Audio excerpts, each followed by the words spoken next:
Muito bem, pessoal, estamos de volta para mais uma aula. Agora, nós vamos ver a aula 20.1, controle de ervas daninhas.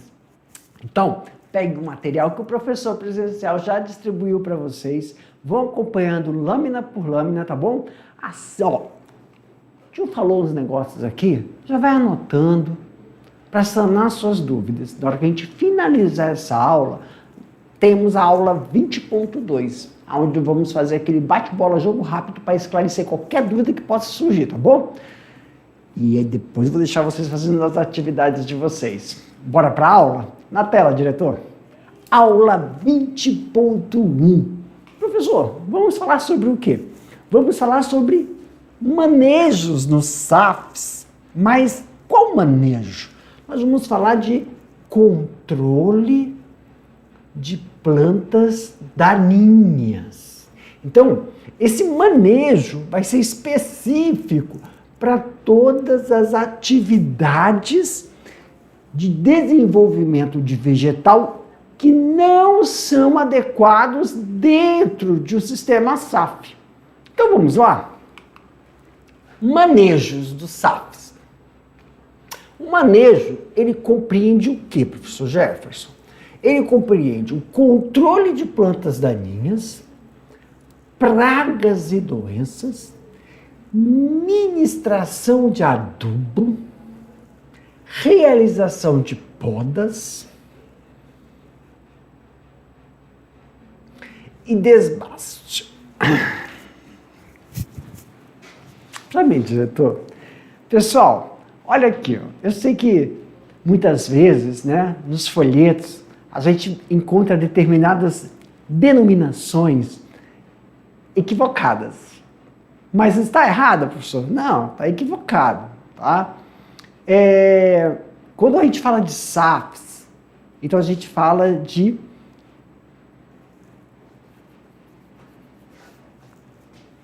vamos lá. Atividade agrícola tradicional, agrícola. Então a gente está trabalhando com vegetal. Trato cultural, tá? Quando a gente está falando de SAFs, a gente fala de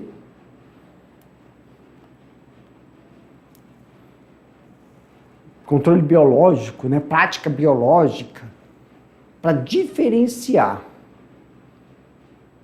É isso mesmo. Meu diretor, não tem como eu tirar essa aula e colocar outra rapidinho, né, diretor? Não tem. É isso, mas práticas culturais. Obrigado. Quando nós estamos falando de SAFs, a gente fala práticas culturais. E na atividade agrícola tradicional, nós falamos tratos culturais. Manejo é só quando envolve animais, tá bom? Só para a gente esclarecer isso. Aqui, eu vou explicar esses itens. Só que eu quero deixar claro que ministração de adubo é um termo um pouco equivocado, que às vezes a gente encontra, tá? Não é ministrar, mas é reposição de nutrientes ou reposição de adubos, que nós temos 3 categorias de adubos. Então, não é ministrar, é repor. Ministrar é quando você vai fazer uma intervenção medicamentosa. Aí é relação parasita hospedeiro. Seja o hospedeiro humano, seja o hospedeiro animais. Eu sei que nós somos animais, eu só quero diferenciar medicina humana da medicina veterinária. Aí você fala o termo ministração, tá bom? Então aqui não é manejo, nem trato cultural, porque se trata de SAFs. Então eu não uso trato cultural, eu uso prática cultural ou práticas culturais, para diferenciar a área que eu estou trabalhando. Ministração de adubo, na verdade, então é reposição, tá bom? Agora vamos lá para esclarecido a terminologia. Vamos lá para a tela. Aumenta, meu diretor. Pessoal, quando a gente fala sobre controle de plantas daninhas. Temos que observar o significado de plantas daninhas. Por quê, professor? Porque planta daninha é todo vegetal que se desenvolve em uma área cultivada aonde não foi plantado. Isso é uma planta daninha. Professor, mesmo que seja de uma cultura anterior? Sim. Esta planta que se desenvolveu sem você plantar ela naturalmente, ela está competindo com água, nutrientes, área e também os fatores abióticos. Intensidade luminosa, aeração e outro é um agente potencial em atrair pragas. Isso é planta daninha. Então, ela deve ser retirada do ambiente. A planta daninha, ela pode atrair pragas, subsequentemente, possibilitar um ambiente que favoreça o desenvolvimento de doença. Uma coisa é praga. Outra coisa é ou que determinado agente etiológico, praga, qualquer agente etiológico com potencial infeccioso, pode proporcionar o desenvolvimento e instalação de uma doença.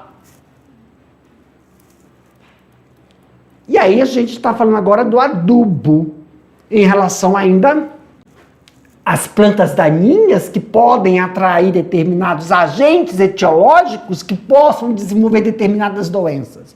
Porém, entretanto, reposição de adubo se faz necessário em duas situações. Uma, a deficiência em não realizar o processo de reposição de adubo pode caracterizar a sintomatologia de deficiência nutricional para o vegetal. Então é como o humano, se não tem saúde, sistema imunológico ou apresenta uma determinada deficiência, que há uma sintomatologia falando, olha, está faltando determinado nutriente, e aí cria-se um ambiente que favoreça o desenvolvimento de determinadas doenças. Por quê? Porque micro-organismos são inatos daquele ambiente. Poda, importantíssimo não só para o desenvolvimento fisiológico, quando a gente fala fisiológico, é o proporcionar o desenvolvimento da planta, formação, condução, formação, indução, renovação e produção, são as podas. E desbastes. Esse desbaste aqui, pessoal, está dentro da realização de podas. Mas só que o desbaste dentro, não sei porque está separado, o desbaste também é a poda fitossanitária. Vamos ver então cada um deles? Vamos, prof. Controle de plantas daninhas. O controle das plantas daninhas dos sistemas agroflorestais, eles podem ser como, professor Jefferson? Eles podem ser cultural, eles podem ser físicos e eles podem ser químicos. Eu já vou adiantando. Quando a gente fala do químico, se for realizar controle de plantas daninhas utilizando controle químico, é você aceitar que foi negligente em realizar todos os processos de práticas culturais. Lembrando, práticas culturais é a mesma coisa que trato cultural. Então, plantas daninhas, vamos aqui. Plantas daninhas são plantas que, com competem com as... Pessoal, plantas daninhas são plantas que competem com as cultivares. Nada a ver isso aqui. Com as cultivares por água, luz e nutriente. Água, luz, nutriente e espaço, tá, pessoal? Faltou um aí. Água... Aqui para mim, meu diretor. Meus queridos, aqui, ó, não podemos esquecer. As ervas daninhas, antigamente se chamava erva, né? Mas agora não pode mais. Então, são plantas daninhas. Elas competem com as cultivares por água, por luz, nutriente e área e espaço. Não faltou aqui, tá? Então, você, por favor, estudante, pega a lâmina que você recebeu do professor presencial, coloca água, vírgula, luz, vírgula, nutriente, vírgula, espaço. Porque na última aula, nós vimos a importância do espaço entre linhas, espaço entre plantas, para o bom desenvolvimento e ambiente da cultivar. E quando ocorre a ocupação do espaço que cada indivíduo precisa para se desenvolver e ocorrer toda a dinâmica de interação entre o meio biótico e abiótico, deixa cultivar em uma situação de vulnerabilidade de produção. Podemos dizer dessa forma. Tá bom? Então faltou aqui, você coloca aqui espaço. Na tela, meu diretor. Além disso, estas plantas, quem são essas plantas?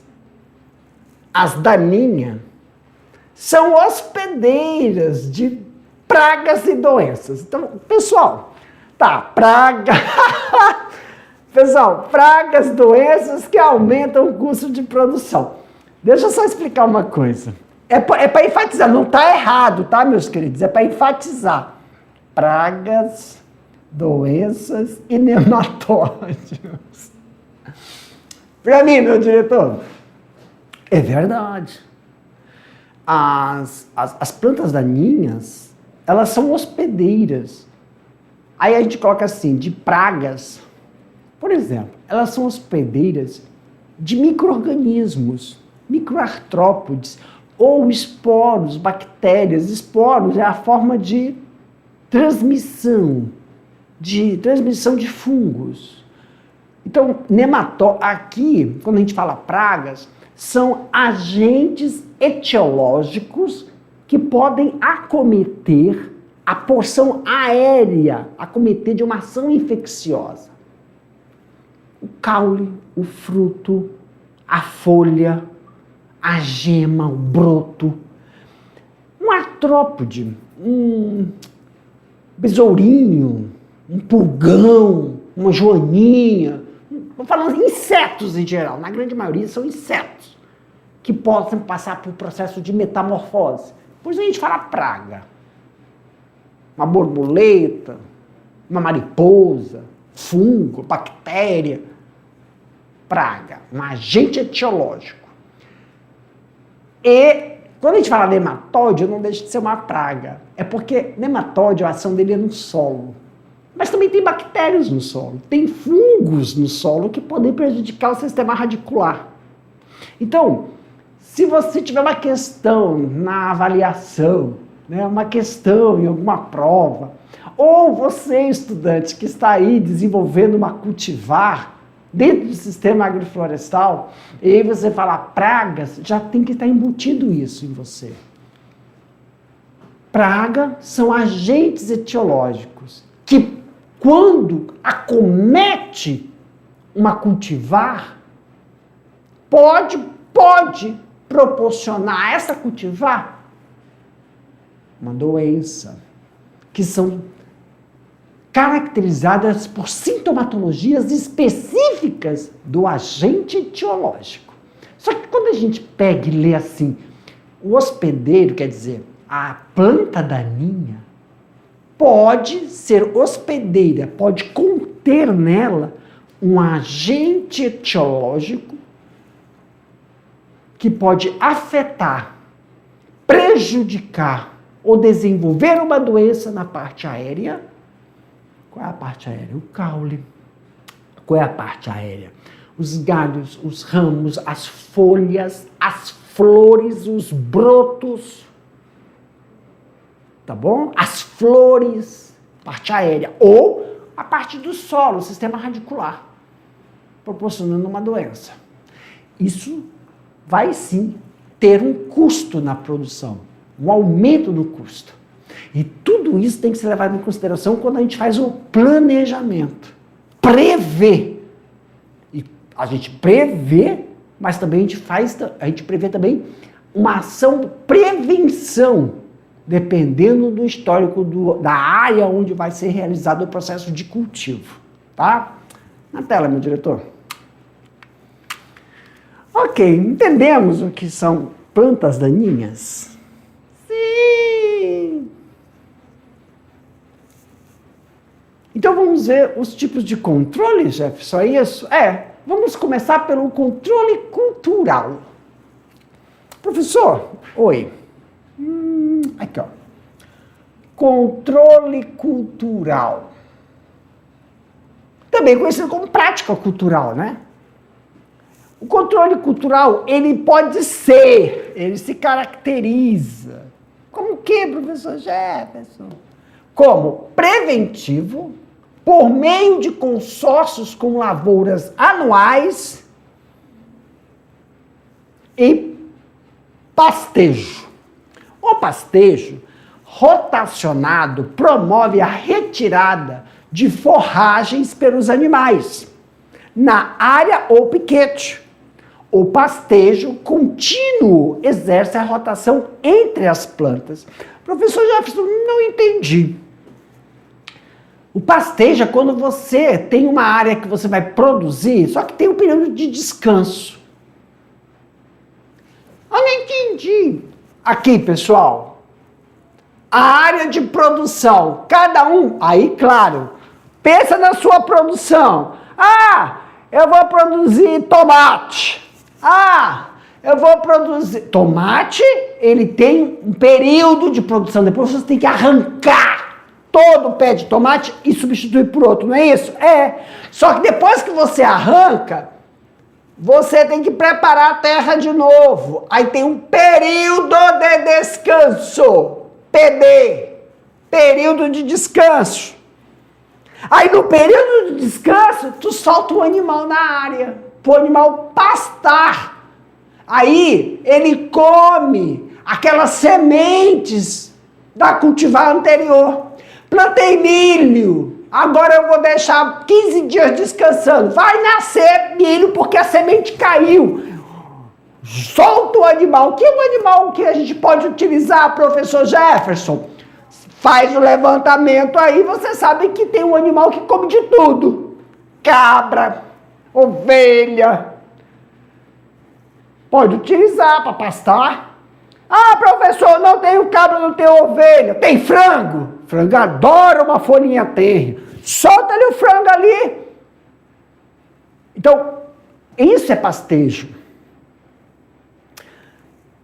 Mas é em período curto, pessoal. Porque eu preciso plantar, por exemplo, isso é para quando você precisa tirar uma cultura toda. Tomate, alface. Ajuda lá, meu diretor. Quando for hortaliça, passou o período, troca tudo. Tomate também faz isso. Maracujá não faz, porque maracujá leva de 2 a 3 anos.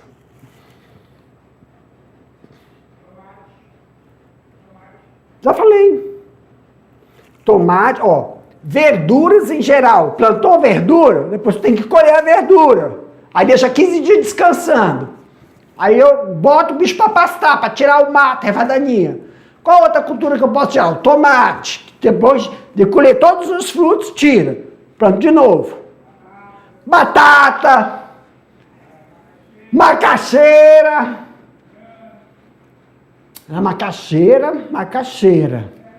Macaxeira. Por quê, professor? Como assim? Meus queridos, assim, preste atenção.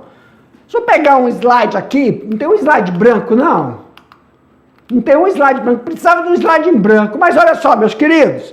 Presta atenção. Aqui, ó, é a área de produção. Aqui, outra área de produção.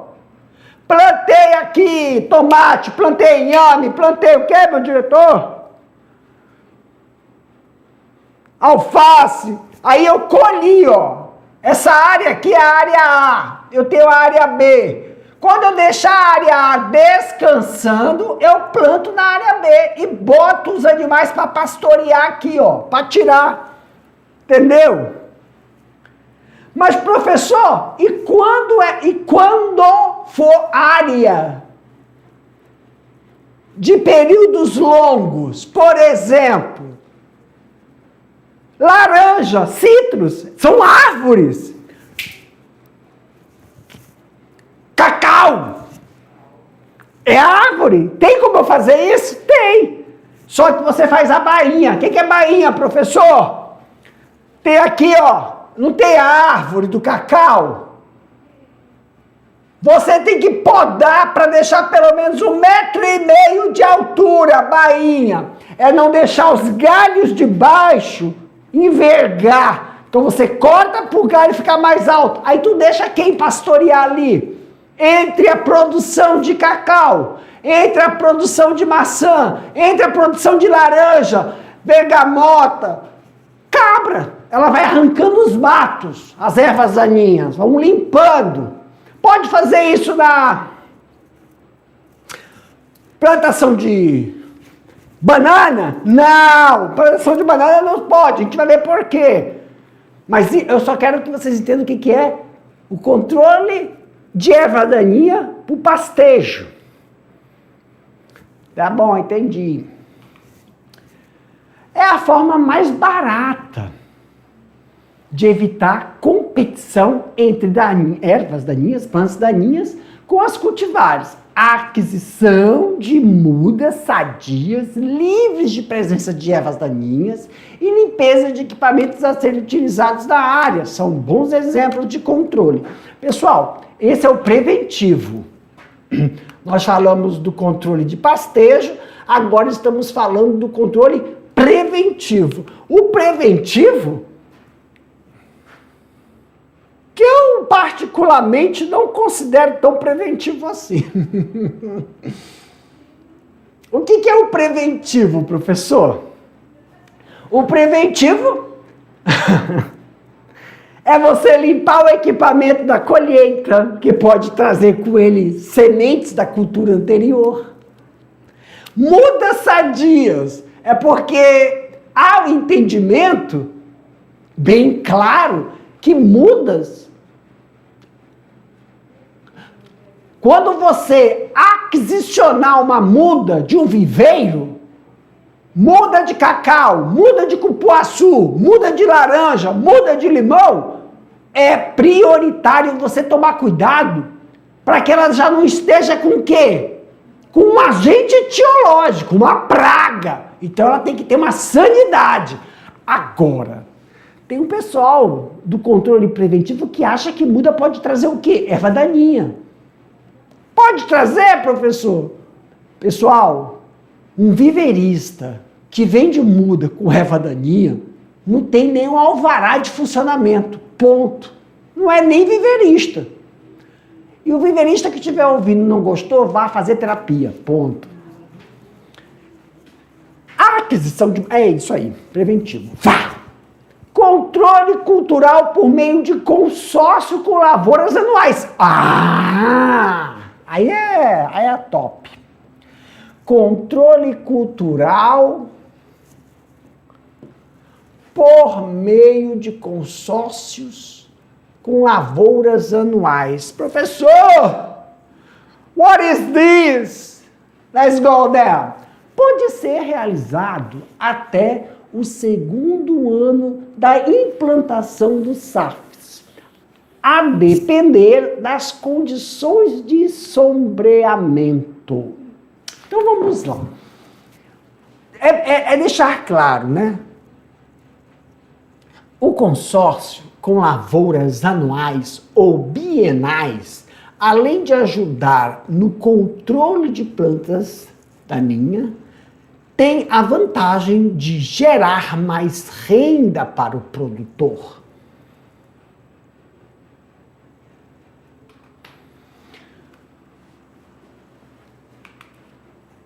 O controle cultural pelo pastejo é considerado um dos métodos mais antigos de controle de plantas daninhas.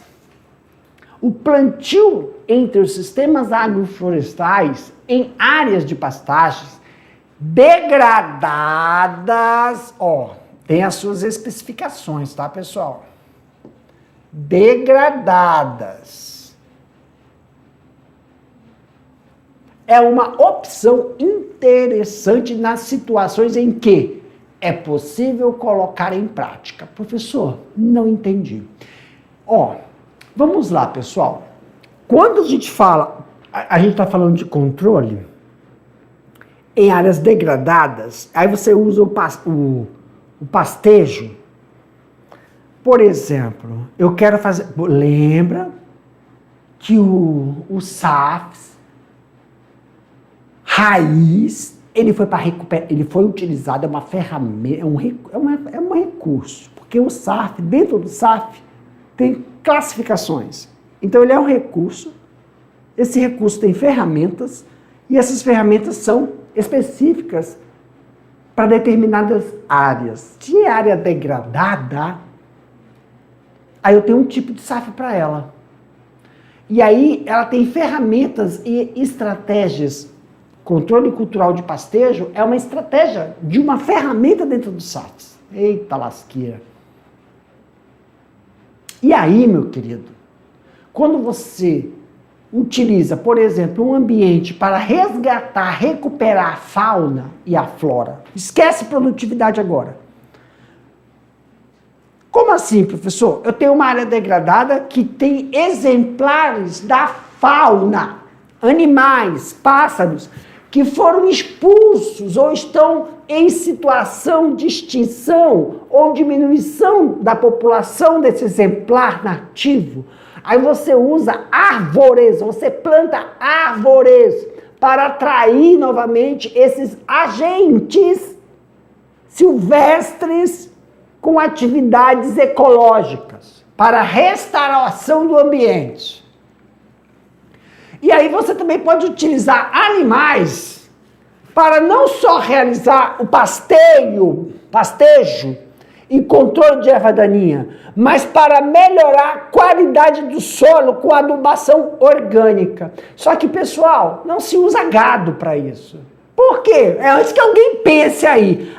Eu vou plantar eucalipto, eu vou plantar araucária, eu vou plantar, sei lá, cupuaçu, vou plantar numa área. E aí eu vou soltar o gado para fazer a pastagem entre linhas e entre plantas. Não. Por quê? Porque a matéria orgânica advinda da alimentação, a bosta do gado, ela precisa passar por um processo de decomposição controlada, pois senão ela pode queimar, prejudicar os micro-organismos que estão no solo até entrar em processo de obtenção de adubo. Então, qual animal poderia ser utilizado, professor, para realizar o processo de controle e, ao mesmo tempo, melhorar a qualidade de matéria orgânica, fibra do solo, fazendo com que o solo, que ora estava desgastado, tanto no processo físico-químico, porque o solo desgastado ele é arenoso. E aí eu preciso recuperar matéria orgânica para que ele tenha aquela... Não fica arenoso, fica um pouco mais areno, argiloso, né? Que tu pegue num solo e a massa fique tipo um quibe, é um solo bom. Sai do arenoso, fique mais consistente. Cabra. Por causa da coelho, cabra, galinha, por causa que a matéria orgânica que eles vão soltar ali não vai passar por um processo de fermentação que queima o solo. Quando que o senhor fala queimar o solo, professor? Porque existem micro-organismos, como artrópodes, que vão ali auxiliar no processo de decomposição. E a acidez, a temperatura que aquele material vai passar não prejudica esses animais que vão acelerar o processo de decomposição. É diferente da bosta da vaca e do boi. Chega a ser ridículo quando você vê o gado pastando em áreas de SAFs e não se preocupam com o DNA do solo. Ok. O controle físico da planta daninha pode ser realizado pelo arranquio manual. Também. Imagina você ter uma área de 1 hectare, que são 10 mil metros quadrados. Você vai ter que fazer controle de erva daninha por arranquio. Haja coluna, né? Mas eles falam. Mas, professor, aqui a gente está falando do coroamento de mudas. Então, você tem o quê? Mão de obra, pessoal. Aí você tem que ver a viabilidade. O que é, professor? O que é quando você fala coroamento? É isso aqui, ó. Ó o coroamento. Olha, coroamento é você limpar a região diretamente proporcional à copa e à ação do sistema radicular da cultivar. Essa região tem que ser limpa. Aqui, ó. Ou você vai fazer por capina. Isso envolve o quê? Mão de obra. Mas também você tem aí, ó. Calma aí, isso aqui é lá na frente. Eu pulei umas lâminas para mostrar para vocês o que é o coroamento das mudas por capina. Então, isso envolve o quê, professor Jefferson? Mão de obra. Mão de obra é viabilidade econômica da produção. Aí você tem que saber se você vai fazer isso manual, vai fazer isso por mecânico ou semi-mecânico. Mecânico é usar tobata, trator. Você usa roçadeira costal, é semi-mecânico. Mas, independente das estratificações, tem que ver a viabilidade. Subsolagem, aí você está me matando. Então, nós temos aí 3 nos SAFs, em pequenas áreas. Já cai por terra 1 hectare, mas tá bom. Tem que ver a produção. Nos SAFs, em pequenas áreas, o arranjo manual, o arranquio manual, pode ser realizado em linhas das árvores, completando o coroamento feito por capina manual. Viabilidade econômica. É possível contemplar o controle quando? Feito com aplicações de herbicidas, meu querido. Esse aqui, ó, eu vou até pintar. Esse aqui é quando você não fez o controle cultural ou o trato cultural efetivamente. Aplicar herbicida em uma atividade agrícola tradicional, vai lá, né? Tá no jogo. Agora, aplicar herbicida dentro de uma área aonde você caracterizou como sistema agroflorestal é dar um tiro na cabeça. Ponto. Acabou. Não se faz isso. Mas os livros falam, né? Fazer o quê? Se eu errei, deixei de fazer o controle cultural de forma eficiente, erva daninha surge e mais de 25% da área está afetada, eu tenho que tacar herbicida mesmo. É só umas plantinhas. Você tem que lembrar que a erva daninha pode proporcionar o quê, professor? pragas, doenças, sequestro de nutrientes, proporcionar aqui,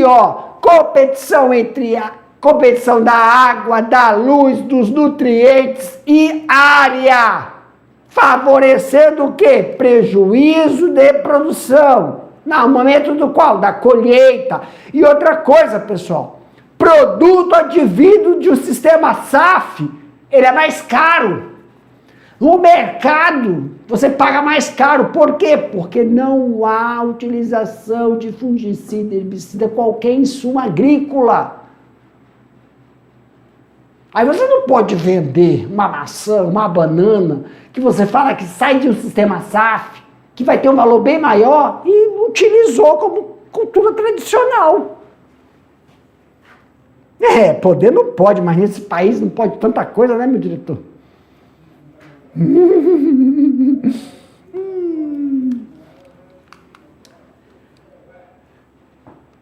É uma prática mais adequada para o controle de plantas daninhas anuais. Ah, sim! Plantas daninhas anuais.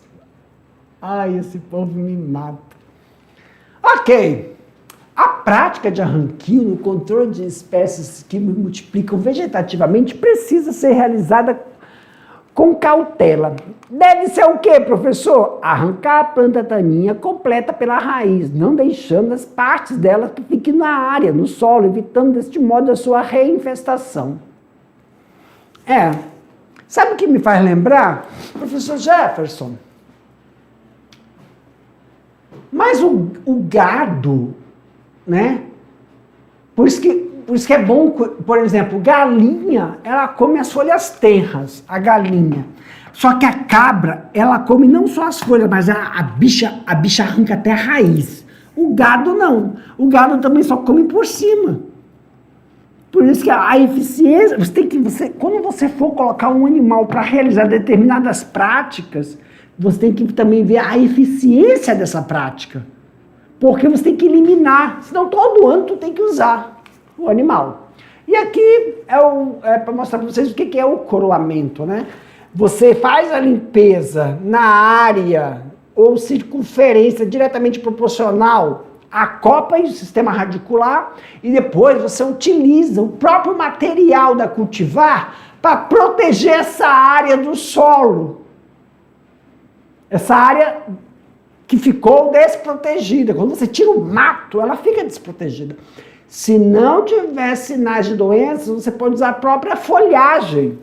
Para que isso? Manter a umidade, evitar a compactação do solo devido ao sistema de irrigação, e também devolução do micronutrientes da própria vegetal para o solo.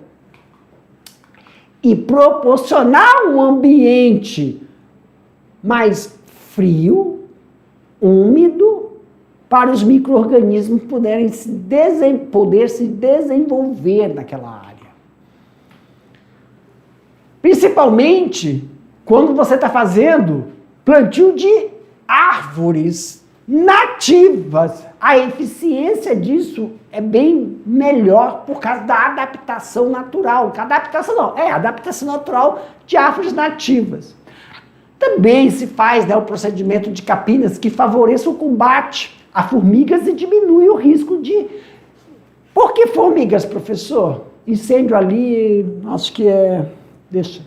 Por que formigas, professor? Porque plantas jovens com folhas tenras atraem, elas soltam um determinado aroma que esses insetos captam, pessoal. Para que a cobertura morta de material orgânico seja efetiva, no controle de plantas daninhas, essa camada deve ter pelo menos uma espessura de 10 a 15, centímetros. Camadas finas que podem permitir a germinação e o crescimento das plantas indesejáveis. Então, quando você faz também a amontoa, isso aqui já é em cacau. Quando você faz a amontoa, tem que deixar pelo menos, 10 centímetros para evitar o desenvolvimento de plantas daninhas que ainda estão sementes, né? Ou se elas forem, gramíneas, elas conseguem estiolar. Então, uma altura de folhas de 10 centímetros faz com que elas se estiolem e morram, tá bom? Para mim, meu diretor. Meus queridos, estamos finalizando aqui, mas daqui a pouco eu te volto para a gente fazer aquele bate-bola, jogo rápido e as atividades. Tchau, tchau.